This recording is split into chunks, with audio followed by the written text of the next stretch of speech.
नमस्कार लिसनर्स, आप सभी का स्वागत है हमारे चैनल डिवाइन हरि पर, जहां हम आपके लिए लाते हैं श्रीमद् भागवत महापुराण की अद्भुत कथाएं, आस्था, प्रेरणा और जीवन के गूढ़ रहस्यों से भरी हुई। अगर आपने पिछला भाग नहीं देखा है तो उसका लिंक आपको डिस्क्रिप्शन में मिल जाएगा। कृपया वीडियो को लाइक करें, दोस्तों के साथ शेयर करें, कमेंट में अपने विचार ज़रूर लिखें। तो चलिए आज की कथा की हम शुरुआत करते हैं और बढ़ते हैं अपने इस अध्याय की ओर। ओम नमो भगवते वासुदेवाय। विदुर जी ने मैत्री ऋषि से प्रश्न किया कि ध्रुव महाराज के जीवन में अब आगे क्या हुआ। तो मैत्रेय जी इस बात का उत्तर देते हुए यूँ कहते हैं, ध्रुव ने प्रजापति शिशुकुमार की पुत्री अणि के साथ विवाह किया, जिनसे उनके 2 पुत्र हुए, कल्प और वत्सर। ध्रुव जी की दूसरी पत्नी वायुपुत्री ईला थी, जिनसे उत्कल नामक पुत्र और एक कन्या का जन्म हुआ। ध्रुव जी के छोटे भाई उत्तम का विवाह अभी नहीं हुआ था।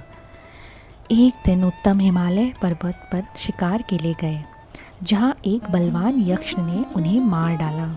उनकी माता भी दुख में परलोक को सिधार गई। भाई की मृत्यु का समाचार सुनकर ध्रुव जी का हृदय दुख, क्रोध और शोक से भर गया। उन्होंने प्रतिज्ञा की कि वे यक्षों से अपने भाई की मृत्यु का बदला अवश्य लेंगे। ध्रुव जी ने अपना विजय रथ सजाया, धनुष बाण उठाए और उत्तर दिशा की ओर हिमालयों की घाटियों में स्थित अलकापुरी नामक जगह पर पहुंच गए, जहां यक्ष निवास करते थे। ध्रुव जी ने वहां पहुंचकर अपना शंख बजाया, जिसकी ध्वनि से आकाश और दिशाएं गूंज उठी।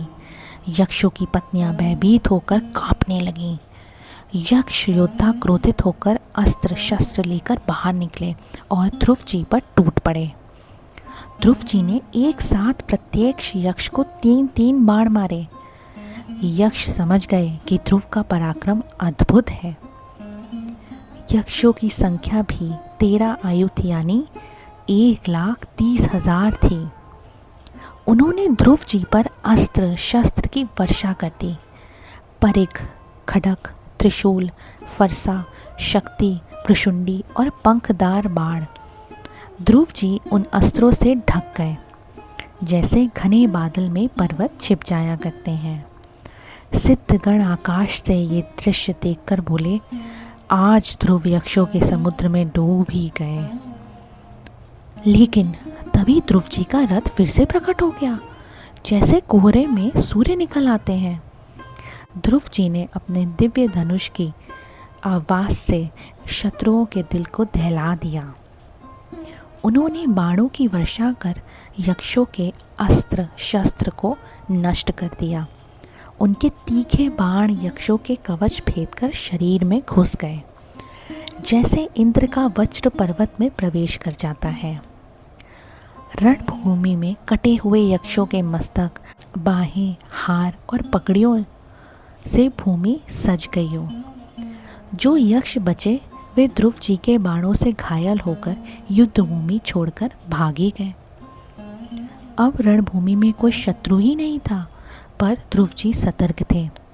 तभी समुद्र की गर्जना जैसी आवाज़ आई, दिशाओं में धूल उठने लगी, आकाश में घने बादल से छा गए, बिजली कड़कने लगी और रक्त, विष्ठा, मूत्र, चर्बी की वर्षा होने लगी। आकाश से घड़े, पर्वत, गदा, तलवार, मूसल गिरने लगे। सर्प, हाथी, सिंह, बाघ सब ओर से दौड़ते हुए आ रहे थे। भीषण समुद्र अपनी लहरों से पृथ्वी को डुबोने लगा।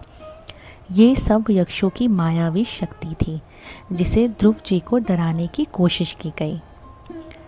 ये दृश्य देखकर कुछ मुनि वहाँ आए और ध्रुव जी के कल्याण की कामना की। उन मुनियों ने ध्रुव जी से कहा, ध्रुव, भगवान नारायण तुम्हारे शत्रुओं का संहार करें। उनका नाम ही ऐसा है कि सुनने और कीर्तन करने मात्र से मनुष्य मृत्यु के भय से बच जाता है। इस प्रकार हमारा ये अध्याय यहाँ पर समाप्त होता है। लिसनर्स, आपको कैसी लगी ध्रुव जी के अद्भुत युद्ध की ये कथा? इस कथा से हमें एक बहुत ही अच्छी सीख मिलती है।